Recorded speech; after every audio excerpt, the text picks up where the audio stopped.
क्या mutual fund industry एक scam है? जी हाँ, आप सभी के दिमाग में ये सवाल अक्सर आता रहता है एंड काफी सारे लोग मुझसे पूछते रहते हैं कि भैया हमें क्या म्यूचुअल फंड इंडस्ट्री में इन्वेस्ट करना चाहिए कि नहीं चाहिए। अगर आप भी ये सारी चीजें सोचते हैं तो इस वीडियो को एंड तक जरूर देखिएगा, बिकॉज डेटा के बेसिस पे और स्टैटिस्टिक्स के बेसिस पे हम डिस्कस करना चाहेंगे कि म्यूचुअल फंड इंडस्ट्री में एग्जैक्टली चल क्या रहा है, क्या ये आप लोगों के लिए है कि नहीं है, किस प्रकार से निवेश करना चाहिए, A to Z सारी चीजें इस वीडियो में हम समझेंगे। तो आज की वीडियो में हम सबसे पहले क्या समझने की कोशिश करेंगे, हम पहले ये समझने की कोशिश करेंगे आज को जो प्राइम फोकस होगा वो सबसे बहुचर्चित जो म्यूचुअल फंड्स होते हैं, जो होते हैं ब्लू चिप म्यूचुअल फंड्स, उसके अक्रॉस हम थोड़ा सा डिस्कशन ज्यादा रखेंगे। दूसरी चीज हम डिस्कस करेंगे कि इसके सोल्यूशन क्या हो सकते हैं। हम प्रॉब्लम को पहले आइडेंटिफाई करने की कोशिश करेंगे और उसके बाद इसके सोल्यूशन के बारे में वार्तालाप करेंगे। तो सबसे पहले प्रॉब्लम क्या है आज के समय पे मैं आप लोगों को बता देता हूं।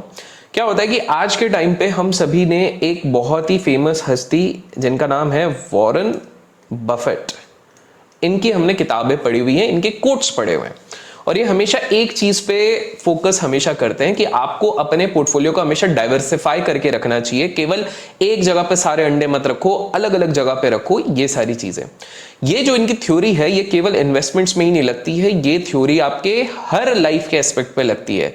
चाहे आप across the asset class invest कर रहे हो, चाहे आप अपने सोर्सेज ऑफ इनकम बनाने की कोशिश कर रहे हो, चाहे आप डेट भी ले रहे हो तो उसको किस हिसाब से डाइवर्सिफाई किया जा सकता है, बिजनेस कर रहे हैं वहां पर कैसे, हर जगह पर यह लागू होता है। और स्वाभाविक सी बात है इस कंसेप्ट को लोगों ने म्यूचुअल फंड्स में भी अप्लाई करना शुरू कर दिया। And as a matter of fact आज अगर आप लोग अपने पोर्टफोलियो पे चेक करोगे, मैं बेट कर सकता हूं 90% लोगों के पोर्टफोलियो में एक या दो म्यूचुअल फंड नहीं होंगे, उससे थोड़े ज्यादा ही होंगे। कमेंट्स में आप पहले बताइए आप लोगों ने टोटल कितने म्यूचुअल फंड्स में अभी तक इन्वेस्ट किया हुआ है, और by the end of the video आप समझ पाओगे सही है कि गलत है। मैं पक्के से बता रहा हूं, किसी ने 3 में किया होगा, किसी ने 5 में किया होगा, किसी ने 15-20 में किया होगा, एंड विदाउट इवन एनालाइजिंग। अब इसके दो रीजंस होते हैं क्यों लोग इतने सारे पे इन्वेस्ट कर देते हैं। पहला तो ऑब्वियसली डाइवर्सिफिकेशन होता है और दूसरा होता है misguidance, specifically by the agents. आपको एक चीज समझनी पड़ेगी, म्यूचुअल फंड इंडस्ट्री में सबसे ज्यादा जो म्यूचुअल फंड्स आपको दिए जाते हैं दोज आर बाय एजेंट्स। ये एजेंट अलग अलग रूप में आते हैं, ये आपके चाचा जी भी हो सकते हैं, या आपका दोस्त भी हो सकता है, या फिर कोई एक ऐसा बंदा होगा जिसको कहीं ना कहीं आपकी कंपनी का पूरा डेटाबेस मिला हुआ है और वो आपको कांटेक्ट कर रहा है कि सर आपके जीवन को हम सुधार देंगे, आज अगर इन्वेस्ट किया 15 साल बाद ये एटसेट्रा एटसेट्रा। आपको एक चीज समझनी पड़ेगी, these agents in most of the cases are after commissions. And disclaimer, this particular video, ये वीडियो ना किसी एजेंट के अगेंस्ट है, ना किसी ग्रुप ऑफ कंपनीज के अगेंस्ट है, ये केवल अवेयरनेस वीडियो है ताकि आप लोग अपना इन्फॉर्म्ड डिसीजन ले सकें। अब ये कमीशंस कैसे होते हैं कि आप इसको एक इस तरह से समझिए, लेट्स से आपने एक फंड एक्स में इन्वेस्ट किया वाया ए एजेंट। अब ये एक्स वाला फंड आपको ऑब्वियस सी बात है एजेंट लास्ट 3 इयर्स का रिटर्न के हिसाब से पिच इन करेगा कि भाई साहब लास्ट 3 साल में इसने 15% का CAGR दिया हुआ है, तो आप यहां पर इन्वेस्ट कर लो तो आपका भी 21 दिन में पैसा डबल होने लग जाएगा। ऑब्वियस सी बात है, आप ये सोचते हो कि सामने वाला एजुकेटेड होगा, सामने वाला इस इंडस्ट्री में इतने सालों से है तो ये गलत नहीं होगा, and that's why what you think is कि इट्स बेटर कि हाँ मैं blindly without doing my due diligence इस पे इन्वेस्ट कर लूं। आपको बहुत लेट पता चलेगा कि एक टर्म होता है expense ratio. Expense ratio is basically कितना खर्चा लगता है उस पर्टिकुलर म्यूचुअल फंड में लगाने के लिए, वो बहुत ज्यादा हाई होता है इन केसेस में। पहली चीज लेट्स से 1.5% होगा, प्लस इसमें ये एजेंट के थ्रू जो आया है उस पे वो 0.5% ले जाएगा। अब ये 0.5% से क्या ही फर्क पड़ेगा इस बंदे को। आप बोलोगे कि मैं तो महीने का 10,000 रुपए डालता हूं, ओनली 10,000, 0.5% क्या कर सकता है। आप ये सोचिए कि आप अकेले नहीं है, आपके जैसे उस एजेंट ने अगर 1000 लोगों से 10,000 का average ticket size per month करवाया, एनुअली 0.5% वो कमा रहा है, तो आप खुद आंकड़ा निकाल के देख लीजिए कि वो कितना कमाएगा। तो he has a vested interest. देखिए एक चीज तो मैं आप लोगों को बता दूं, फाइनेंस की दुनिया में चाहे कोई भी हो, चाहे वो एजेंट हो, म्यूचुअल फंड हाउस हो, इन्फ्लुएंसर हो, डीमैट वाला हो, मसीहा हो, कोई भी हो, every dam person has a vested interest. और ये दूध के धुले कोई नहीं है, मैं सब आप लोग हर किसी का। मेरा क्या वेस्टेड इंटरेस्ट है कि आप लोग देखते हो तो मेरे को अच्छा लगता है, आप लोग जब लाइक करते हो वीडियो तो समहाउ आई फील मोटिवेटेड कि यार कोई हमको सुन रहा है, हमसे सीख रहा है, आगे लर्न कर रहा है। बाहर जाके जब मिलता हूं लोगों से, लोग सेल्फी खींचते हैं, आई फील गुड। कल भी मैं बाहर था एयरपोर्ट पे, there were several people who came and had this selfie movement, तो ये अच्छा लगता है। लाइकवाइज आप मेरा वीडियो क्यों देख रहे हो, क्योंकि कहीं ना कहीं आपको कुछ नया सीखने मिल जाए इससे, तो everyone has a vested interest. तो यहां पर एक कमीशन वाला वेस्टेड इंटरेस्ट होता है। अब आप बोलोगे 0.5% से हमको डैमेज क्या है, देखिए दो कंडीशन आप समझ लीजिए। पहली चीज है लॉन्ग रन पे जब आपका रिटर्न्स कंपाउंड होता है ना, उसके साथ साथ ये 0.5% भी कंपाउंड होता जाता है, और ये 0.5% कब बढ़ बढ़ के 6 से 7% हो जाएगा आपको पता नहीं चलेगा, एक बार में नहीं दिखेगा, लेकिन कंपाउंडिंग बेसिस पे, which is going to eat up a pie. And second thing is कि let's say आपका म्यूचुअल फंड का NAV ऊपर जा रहा है, ऊपर जा रहा है, ऊपर जा रहा है, यहाँ तो आपको अखरेगी नहीं, लेकिन जिस दिन नीचे भी रहेगा ना, मान लीजिए इस तरह से गिर गया, 2020 का कुछ आ गया या 2008 जैसा कुछ आ गया, यहां पर भी it is a compulsion, you will have to pay that 0.5% auto deduction चलेगा। तो प्रॉब्लम आज के समय पे क्या है, हम एजेंट्स के थ्रू जाने के कारण डाइवर्सिफिकेशन की जगह पे डाइवोर्सिफिकेशन कर देते हैं, अननेसेसरी बहुत ज्यादा जगह पर एक्सपोजर ले लेते हैं, अननेसेसरी बहुत सारे हम ब्लू चिप फंड्स में ले लेते हैं, अननेसेसरी स्मॉल कैप फंड्स में ले लेते हैं, जो कि हमें अवॉइड करना चाहिए। अब इसी में एक डाइवर्सिफिकेशन लोग इंटरनली केवल ब्लू चिप फंड्स में भी कर लेते हैं। जैसे अगर मैं किसी से पूछता हूं तो बोलते हैं कि मेरे पास ये XYZ का ये वाला ब्लू चिप फंड है, ये YZY का ये वाला ब्लू चिप फंड है, फिर उसके बाद TSY का मेरे पास ये, आई एम जस्ट नेमिंग, मैं डायरेक्ट किसी कॉर्पोरेट ब्रांड का नाम नहीं ले रहा हूं, इसका मेरे पास वो वाला म्यूचुअल फंड है, फिर ये वाला मेरे एजेंट ने बोला तो मैंने हाइब्रिड ले लिया, ये वाला मैंने म्यूचुअल फंड पे देखा तो ये फलाना डेम का ले लिया, और ऐसे ऐसे करके मेरे पास करीब आज 15 म्यूचुअल फंड्स हैं।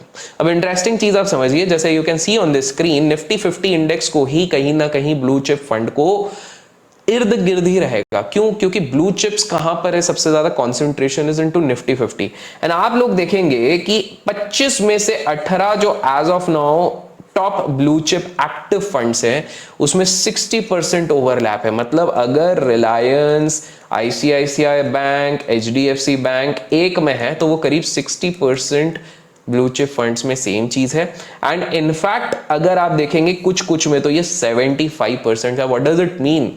ये सिंपल सा एक मीन कर रहा है कि आप एक ही चीज के लिए अलग अलग फंड हाउस के पास जा रहे हो, अलग एक्सपेंस रेशियो दे रहे हो, और अपनी फाइलिंग की झंझट को आप बढ़ा रहे हो। मीनिंग सिंपल सा है बॉस, जब आपको एक्सपोजर लेना ही वो सिलेक्ट कंपनीज में है, Reliance, ICICI bank, HDFC bank, Wipro, TCS, I am just giving an example, जब उन्हीं पे आपको एक्सपोजर लेना है तो do you really think it is mandatory कि आप इतना सारा एक्सपोजर लें? एक दो ब्लू चिप फंड्स या फिर index funds, don't you think that would suffice the need? तो आपको ये चीज समझनी है। बाय द वे, अभी तक वीडियो को लाइक नहीं किया, लाइक कीजिए, चैनल को सब्सक्राइब नहीं किया तो सब्सक्राइब कीजिए।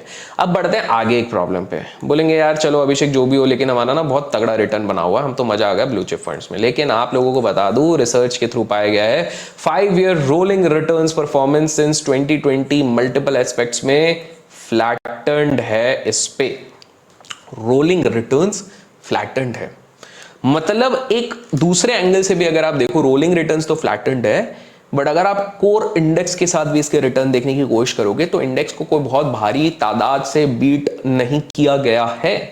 सिंपल सा है, अगर आप लोगों ने अपनी मैनुअल सिलेक्शन भी की होती 2020 के क्राइसिस के बाद, तो शायद आप काफी सारे म्यूचुअल फंड्स को बीट कर चुके होते। That is another point. आप लोगों को एक और चीज दिखा दे कि लास्ट 5 इयर्स में जनवरी 1 2018 से 31 दिसंबर 2022 तक ओनली वन, जी हां केवल one active large cap fund है जिसने निफ्टी 50 को बीट किया है 12.8% रिटर्न्स को। तो आप खुद देख लो, स्टैटिस्टिक्स और डेटा आपके सामने। आप बोलोगे अभिषेक यार तू हमको डिमोटिवेट कर रहा है, हमने ना, मैं डिमोटिवेट नहीं कर रहा हूं, मैं स्टैटिस्टिकल फिगर उन लोगों के लिए आज ये वीडियो स्पेसिफिकली बना के लाया हूं जो 10-10 15-15 म्यूचुअल फंड्स में इन्वेस्ट करके बैठते हैं, विच इज कंप्लीटली रॉन्ग। अच्छा, आप में से कुछ लोग पूछेगा, अच्छा भैया आप करते हो म्यूचुअल फंड में? बिल्कुल करते हैं। 19,900 पे मैंने अपने बहुत सारे रिडम्पशन भी किया था। इस मतलब मेरे पास करीब 22 लाख तक का इन्वेस्टमेंट होगा, उससे ज्यादा नहीं था म्यूचुअल फंड्स में। उनमें से मैंने करीब 15 या 14 लाख रुपए वहां पर बुक किए हैं, जो भी हमारा प्रॉफिट या जो भी निकला हुआ है वहां पे। तो yes, I do invest, but मैं साइकिल के बेसिस पे करता हूं। Anyways, coming back to the point. अच्छा, और आप लोगों को सीखना है साइकिल के बेसिस पे कैसे करना है, कमेंट्स में साइकिल लिख दीजिएगा, जल्द से जल्द इस पे भी वीडियो बना देंगे। अब आप एक और चीज देखिए, even if you look at the individual calendar, आपको एक ही एक्टिव फंड दिखेगा जिसने बेंचमार्क को वो किया हुआ है, एंड बाकी सारे स्टार्ट्स आपको 5 ईयर रोलिंग पीरियड पे मैंने स्क्रीन पे लिख दिया हुआ है कि किस प्रकार से 2015 से भी देखेंगे still 17 out of 25 funds could barely beat the index even a quarter at that time. मतलब ऐसे समय समय पे ये लोग बीट नहीं कर पाते। तो अगेन आपके दिमाग में सवाल उठना चाहिए कि भैया क्या ये सही में जिस हिसाब से हमें पिच किया जाता है कि mutual funds are one of the best tools to invest in, क्या ये सही में वो वाली चीज है, या it is time that we should decide and take a stand and take a change? वो आपके लिए है। आपको एक और चीज समझनी पड़ेगी कि आपके साथ एक और प्रॉब्लम हो जाती है कि एक्टिव फंड्स जब आप थ्योरी पढ़ते हो तो वो कहते हैं कि यार जो सड़े गले स्टॉक्स है ना उनको निकाल देना चाहिए, they should be pushed out of the funds. क्यों? क्योंकि ये सड़े वालों को निकाल दिया, वेटेज इनका घटा दिया, तो आपके पोर्टफोलियो पे डेंट नहीं पड़ेगा। लेकिन प्रैक्टिकली जब देखा जाए तो हम देखते हैं stocks like all the stocks ये स्टिल पोर्टफोलियो में रह जाते हैं व्हेन अंडर परफॉर्म करते हैं। वो क्यों रहते हैं, क्या रहते हैं, इसके पीछे हमारा पूरा स्कैम सीरीज का प्लेलिस्ट है, जाके चेकआउट कीजिएगा। लेकिन दिस इज वेरी डिसअपॉइंटिंग। देखिए आप अगर अपना पोर्टफोलियो बना रहे हो और आपको दिख रहा है कि यार ये 5 स्टॉक बिल्कुल अंडर परफॉर्म कर रहे हैं, भले ही लॉस हो रहा है, आप वहां पर काट के निकलोगे, लेकिन on the same hand these MFs they don't come out of this thing which is again a problem. Finally आपके दिमाग में सवाल होगा कि भैया यार इतनी भसड़ है ब्लू चिप फंड्स और ये सारी चीजों में, तो हम सेक्टरल फंड्स पे चले जाएं।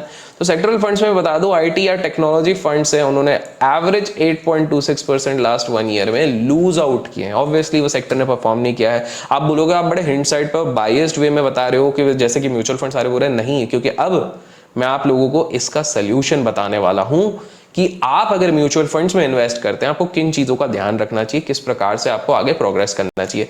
सबसे पहला तो हमको क्लियरली दिख गया कि कुछ समझ में नहीं आया तो इंडेक्स फंड्स में आप अपना निवेश करना शुरू करो, because that is better in terms of cost as well as diversification. पहला ऑप्शन तो आ गया। दूसरा, आप ईटीएफ्स में इन्वेस्ट कर सकते हो। अगर आप एक्टिव ट्रेडर हो और ब्रोकरेज आपका ज्यादा नहीं है तो आप ईटीएफ्स पे कर सकते हो। तीसरा, आप क्या कर सकते हो, आप एसआईपी पे ज्यादा फोकस कर सकते हो rather than lump sum. Problem with a lot of people is कि वो लोग ना लमसम करके बैठ जाते हैं म्यूचुअल फंड के। 15 साल बाद देखेंगे वॉरेन बफेट सर ने बोला है होल्ड टाइट, सिट राइट, फलाना डेम का गुड नाइट। नहीं, ये चीज नहीं करनी है आपको। आपको समय समय पे आपके एसआईपीस करने हैं जिससे कि आपका रूपी कॉस्ट एवरेज सही आ जाए। एंड फाइनली आपको एजेंट्स का कॉस्ट तो देखना ही है, साथ में एक्सपेंस रेशियो भी आपको थोड़ा सा ध्यान देना चाहिए। अब ये ना थोड़ा डिबेटेबल रहेगा। आप बोलोगे कि एक्सपेंस रेशियो क्या हमेशा बुरा रहता है, ज्यादा नहीं।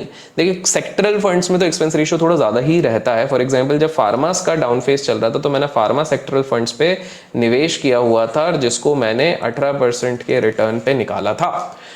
अब आप बोलोगे कि यार भाई इसमें, और मेरे को अभी भी याद है उसमें शायद मैंने 1.4% के आसपास या 1.3% का एक्सपेंस रेशियो था। बट आप बोलोगे यार 1.3 1.4%, बट ठीक है, नेट ऑन नेट हमारा ठीक ठाक बना। We were beating the inflation as well as we were beating the FD returns. तो मॉरल ऑफ द स्टोरी है दोस्तों, म्यूचुअल फंड्स अच्छे हैं बट इतने भी अच्छे नहीं जितना आप सोचते हो। उसको एक तरीका होता है, क्वार्टर ऑन क्वार्टर अपने इसको शफल कीजिए, ईयरली और क्वार्टरली थोड़ा सा ऑब्जर्व कीजिए कि आपके म्यूचुअल फंड किस सेक्टर में है, आपका फंड मैनेजर किस हिसाब से परफॉर्म कर रहा है, एक्सपेंस रेशियो बहुत ज्यादा तो नहीं है, एजेंट्स तो आपसे ज्यादा चार्ज नहीं कर पा रहे हैं, इंडेक्स फंड्स कैसे परफॉर्म कर रहा है, ईटीएस कैसे परफॉर्म कर रहा है। जब तक आप ये सारी चीजों का ध्यान नहीं रखोगे तब तक I guess it would be very difficult for you to prove your fact कि आप एक अच्छा रिटर्न बना सकते हैं म्यूचुअल फंड से। आशा करता हूं आज की इस वीडियो से कुछ नया सीखने मिला। लाइक शेयर सब्सक्राइब करना ना भूलें। Till then keep learning, keep growing, keep investing, keep trading.